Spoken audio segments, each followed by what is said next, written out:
Hi guys, welcome back to Irish Footy Vlogs. Back with another video, and this time we are reacting to Stephen Kenny's 27-man squad for the upcoming UEFA Nations League matches. There's obviously matches against Ukraine, Scotland, and Armenia. So we have nothing to play. They play Ukraine twice, and then they have the other two matches then. It's a busy schedule for Kenny. Joined by Gavin Woods. Gavin, how are you? Hi, Oisin. Great to see you. Great to talk to you for the first time. Happy days. So we'll crack on. We'll just take you through the squad, and we'll get Gavin's thoughts on the selection. So I'll say we'll start with the goalkeepers. We're lucky enough this time anyway. So far, touch wood, we'll have our three goalkeepers, unlike the last time where we end up having, we lost to two, which meant Gallagher started in goal and so on. We have Kevin Gallagher of Liverpool, Gavin Bazunu, and then Mark Travers. So I'll say Gavin Bazunu's gone back to Man City. I'm sure he'll go out on loan again somewhere next year, and then Mark Travers is with a promoted side, Bournemouth. So Gavin, great thoughts on that? Yeah, I was just looking at it, I suppose out of the keepers, I suppose you'd have to kind of start Gavin Bazunu, really. He's been on form machine. I know Quiveen is a super keeper, and he's like no better keeper to get training from, probably one of the best keepers in the world in Allison. But the problem with Quiveen is that he's not playing. So I think from this point of view, and like Mark Travers has been playing obviously, and he's been outstanding for Bournemouth. But I think you can't look past Gavin Bazunu with his recent form with the Irish team. I think he's been absolutely fantastic for the Irish team. Yeah, I'd agree the same. I think he's really stepped up. He's had a great loan period at Portsmouth. I think he won a couple of Player of the Month and so on. Like, and I seen a video of the reception he got in the last match. They were all chanting his name and all. So fair play to him. So it'll be interesting to see. They could possibly for the Armenia game, they might give Kelleher a go, or they might do maybe.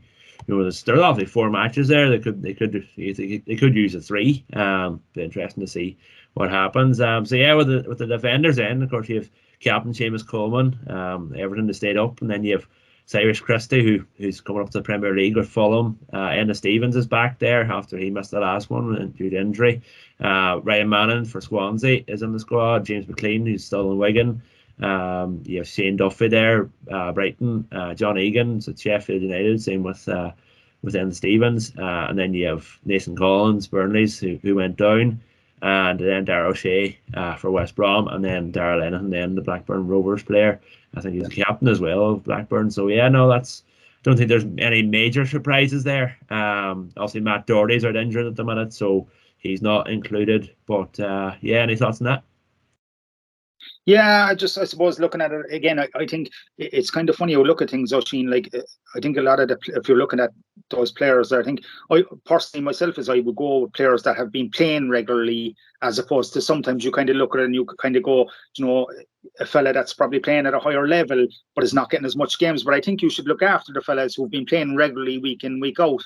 The likes of Nathan Collins, even with Burnley, I'll give you an example, who's been absolutely outstanding for Burnley. Unfortunately, he got relegated. So the likes of him, who's been playing week in, week out at the Premiership level, I think he deserves a starting 11, and give these fellas a chance. This is the opportunity to give the likes of these fellas, give them the chance to play, because like we know Seamus Coleman, and we know Cyrus Christie, we know all of them as such. Really, it's just the likes of Nathan Collins who hasn't really had a chance to show his worth. I think it's a great opportunity for the likes of him. Yeah, no, definitely agree. Even Darragh Lennon, he hasn't really got a sniff. I think Darragh O'Shea was injured the last few breaks, and obviously Enna Stevens back there, as we mentioned. So I think with the 4 matches, there's plenty of time to shuffle around the back 4. Personally speaking, if it was a important match, you'd have Coleman in there, and it'd have Stevens and Shane Duffy and John Egan. That would be for me. But Nathan Collins seems to be gathering a lot of interest. Obviously Burnley went down. I could see him in the Premier League next year, possibly. He seems to be doing pretty well. Yeah. 100%. Yeah, I agree with you 100%.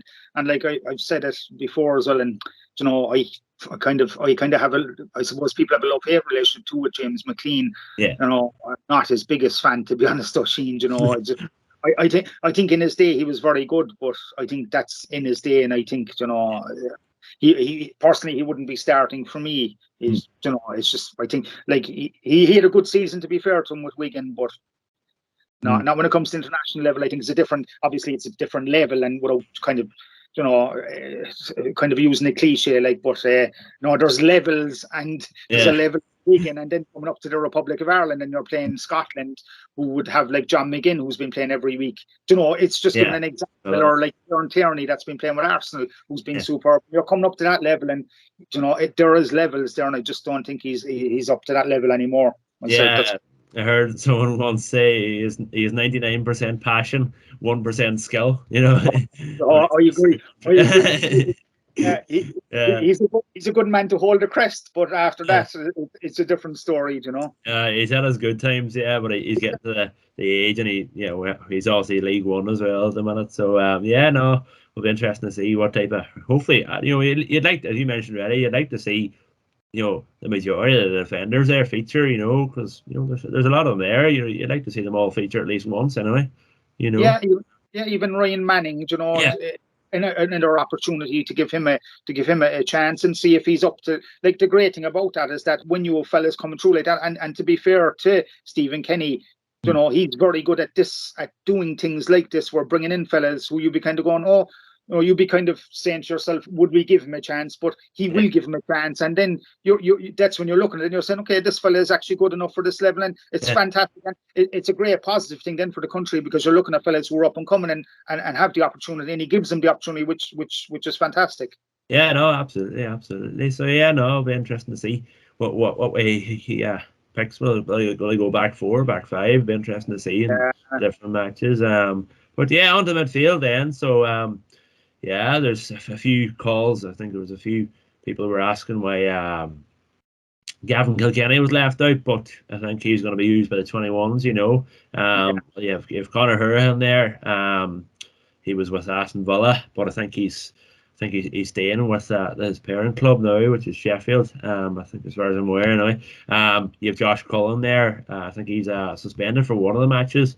He's playing with Anderlecht. He's had a good season there. Jeff Hendricks with Newcastle. You have Jason Malumbi and Jason Knight there. Derby for Jason Knight, and then Malumbi plays with West Brom. Of course, Alan Brown is there as well, and that completes the midfielders. Are you disappointed not to see Kilkenny there, or do you think, you know, he's better off? Again, it'd be nice to see him get on, but I suppose the fact that the under-21 still have a chance of qualifying, so they probably want to keep him at that level. Again, if you're looking at the midfield, I think, unfortunately, at the moment, like, it's a pity in a sense that if you look at, or like, you know, we're blessed in the goalkeeping position, you know, and it's a pity that we couldn't push that down to a midfield where you're kind of going, what are not the options we have would be superb. But then at the same time, again, if you're looking at it, like Josh Cullen with Anderlecht, who's been in great form with Vincent Kompany's Anderlecht, and obviously we know Vincent Kompany from the Premier League, so obviously his standards will be high.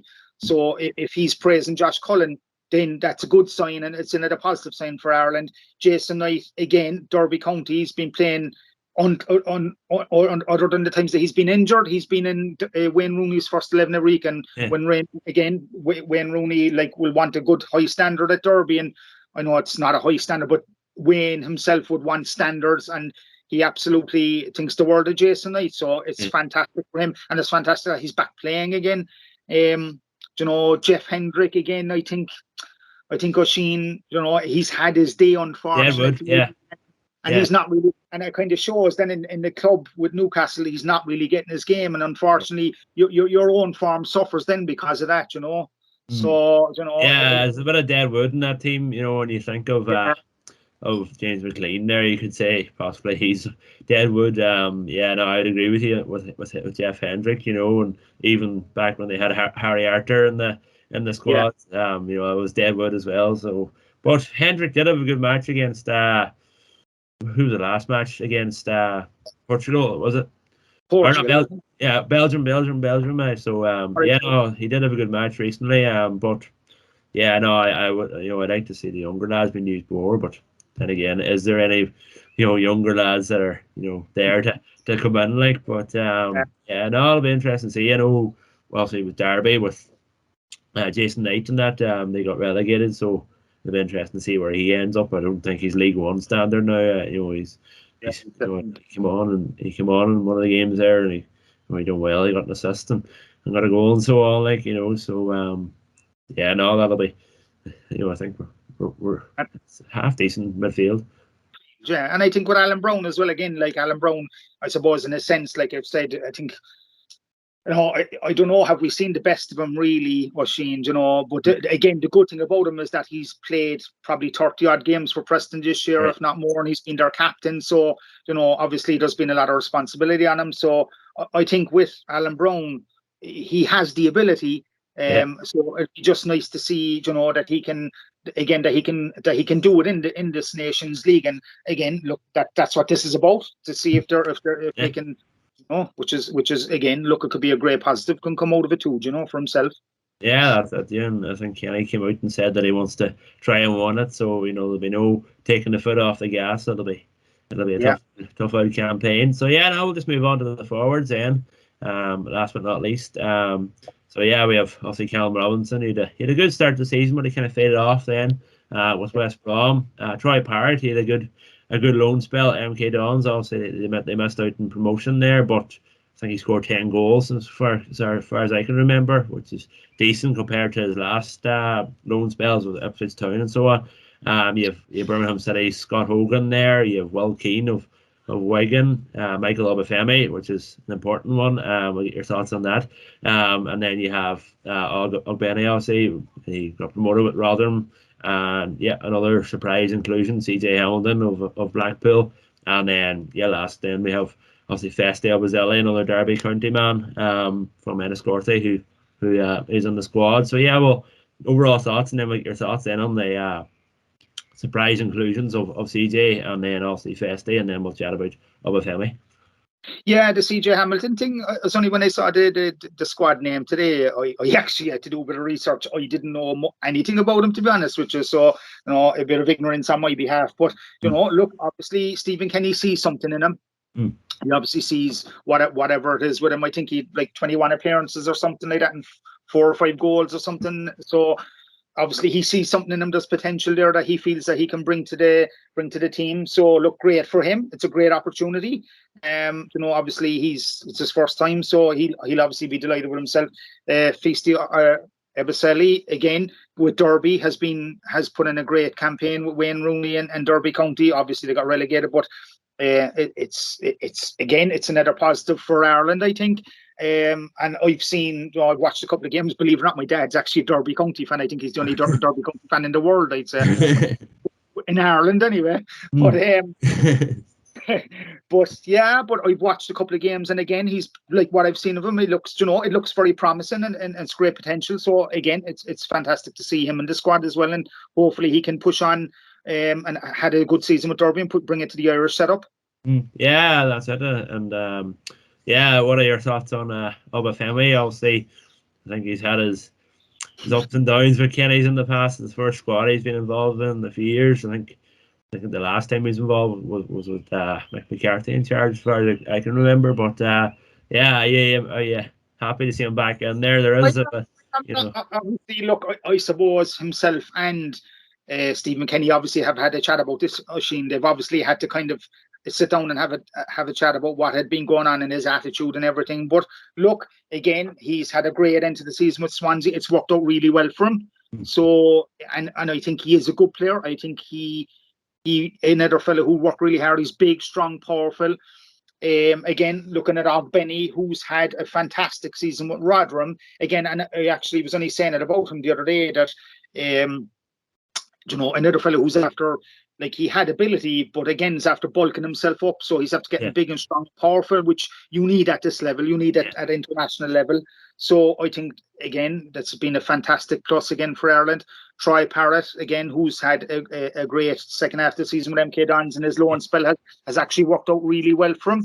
So I think there's a lot of positives to come out of that. And look, again, this is what an opportunity for these young fellas to prove that they're good enough to play at international level. Yeah, and then you also just I think the surprise, exception from the forwards is also Aaron Connolly. Uh, Uh, yeah, I don't know what to think of that one. Obviously, he scored the 2 goals against Spurs for Brighton, and then kind of everything kind of fell off the cliff then for him really. yeah, He's at Middlesbrough at the minute. I think that was a loan spell. Don't know where he'll end up next year. I don't know. I like to see him be included. It could be a chance to get his confidence up a bit. I'm sure his confidence is shot, really, to be honest. But um, what are your thoughts on that? yeah, and I think I suppose when he went to Forest, I would have expected him to kick on from that because, like yourself, I actually think there's a player in him. Yeah, He's powerful, he's strong. He actually kind of he's what I like about him, Machine. I think he's a kind of a raw player. He kind of reminds me a bit of a street footballer. right. There's that type of player is in him. So it would have been nice to, but obviously, look, Stephen Kenny didn't see it. But again, it's probably a confidence issue and things didn't work out with Forest, as you said, when he left Brighton. I thought he would have came up a level because he had this spell with Brighton where you're saying, there's actually something really promising Yeah, here, and for whatever reason it didn't work. And yeah. again, I think there is a player in him. Yeah, no, it just seemed it didn't. Everything just seemed to fall off for him after, and he was on the bench a lot for Brighton. So no, hopefully he'll be able to get that confidence back. Because you have your likes of him and Parrott that were kind of labeled as a kind of global generation of strikers. And also players that missed out. We have Adam Ida there who is still Yeah, injured. People kind of I nearly forgot about him myself. So yeah, he's there. And he's a bit injury prone to be honest. Which is a bit of a shame. But yeah, he missed out as all. As well as Umabama Dele for Norwich. The Norwich player. So they missed out both. So there's players to come back in there. But yeah, no, it'll be interesting to see. Say Kenny will go with three up top, so you'll have your two wingers then, and possibly a few of the midfielders will play up top, where you have Jason Knight on the right wing or whatever, as we've seen before. yeah, Yeah, no, it'll be interesting. There's 4 matches we mentioned already, so you know there's plenty of time for experimentation. But I think at this stage now, Kenny should know his preferred team and the strongest team. Because we've gone past the excuse now, or that time of excuses where we had players out for COVID and yeah. injuries, whatever. And I think Kenny at this stage should know his best team. Yeah, and I think as well, Oisin, I suppose if you look at the likes of Jason Knight, if you look at Ibiseli, that was with Derby, and even if you go back to Nathan Collins with Burnley, I suppose what might be a good thing for them is like the distraction of getting relegated. They got relegated or probably down the dumps, and then they're kind of looking themselves, right, this is a great distraction.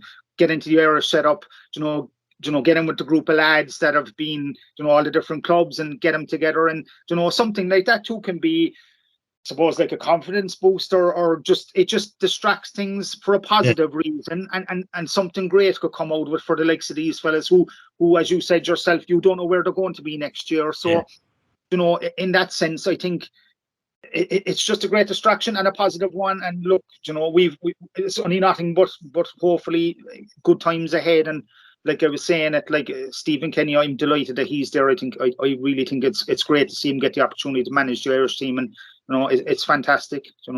yeah. No, that's it. So yeah, that's basically it. Also, they kick off their Nations League campaign again away to Armenia on the 4th, and then 4 days later, then they're in Lviv, then Ukraine at home, and then obviously Scotland then the following Saturday, and then finish it off. Then they will finish the window off on the 14th.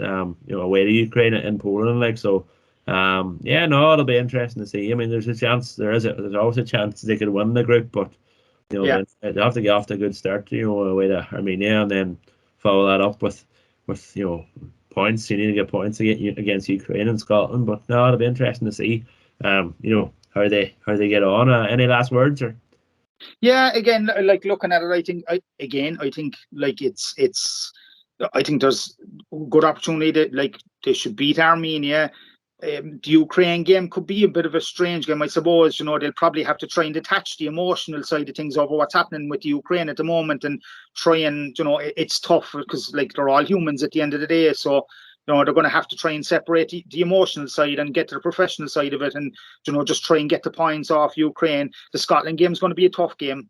You know, like, to be fair, you know, Scotland are doing well for themselves, so that Scotland's going to be a tough game there, I'd say. But look, again, we've nothing to lose, everything to gain, and I think, look, things are looking up, and things have turned out in a positive sense with Stephen Kenny in the last couple of games. So look, hopefully onwards and upwards, Oisín. Yeah, and long may it last. So yeah, no, cheers for coming on, Gavin. Like the video if you and also subscribe if you haven't subscribed already, and it helps the channel to grow. So yeah, cheers for watching. Thanks, Oisín.